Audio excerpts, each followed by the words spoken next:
Brandywine3, my third Brandywine video. This time, the British are following their historical plan, Kniphausen demonstrating to the front, while Howe and Cornwallis flank around. That means the game starts on turn 4. So you have 4, 5, 6, 7, 8, 5 turns. Now if you play historically, where Washington basically ignored the threat and the rumors that there was a flanking march going on, and you don't guard against this, it pretty much shows you why historically we lost Brandywine. So now with this version, I'm going to say Washington chose to believe those rumors. So you still have the British doing their flank march, starting at turn 4, but this time Washington is planning on receiving them properly.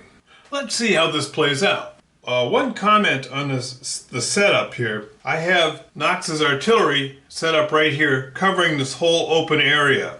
I don't have anyone guarding Jones's ford. The thought being that they're going to create this murder range. If anyone wants to cross, Knox is going to open up, and then they're going to be attacked by Wheaton's Virginians, and these are Maxwell's elite light troops. If they cross, they're preparing for the flank march, but if the British push across, they've got a reception committee. Cornwallis and Howe have attacked.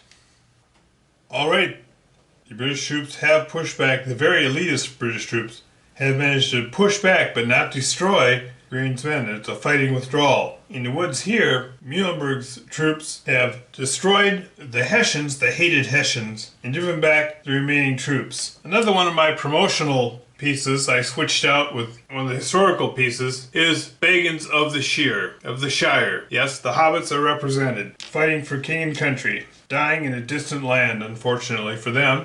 The British continue their drive along the Brandywine. The beleaguered hobbits are holding where they are. In Washington, has Sullivan sent some troops to the north? The British continue to exact a heavy price on the colonists as they push south, although the colonists have exacted a pretty heavy toll as well, as we see that the cream of the British Army, Matthews, has been eliminated. The British continue with their aggressive drive, although soon they're going to have to unpack bags and rally their troops, recover some of their spent units. Kniphausen is moving up a little more aggressively. He's crossed the Brandywine here at Jones's Ford. The American artillery did unload and drive back part of the units, the British assault.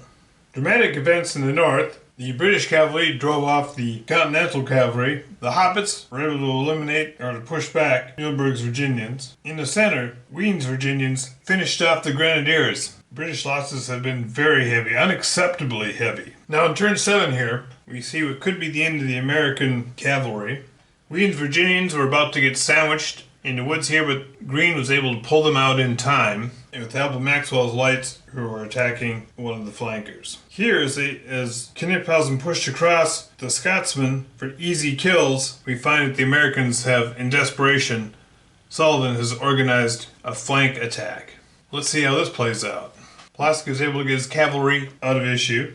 Maxwell's light troops push to the breaking point, so they retreat out of there, push back the artillery and Nash's North Carolinians, but they themselves are pretty wiped out for the effort. Up here, the counterattack was successful. The Scots fell back. Alright, turn 8, last turn of the day. One last cavalry engagement. Abercrombie is pushed in the woods to get the last Americans out. Maxwell's troops come in to support. Lord Stirling's New Jersey troops have been caught from behind by the British. Scots trying one final attack. And finally, the Hessians have pushed across into the militia. We'll see how long they stand. Alright, in the last round of combat for the day, the indomitable hobbits finally wipe out the last of the Maxwell's lights, but the hobbits are expended as well. Lord Stirling's Jersey boys, caught from behind, were still able to push back one British unit, but the other British unit held the ground. Cavalry engaged a little bit and then rode off. So the day ends. Now you have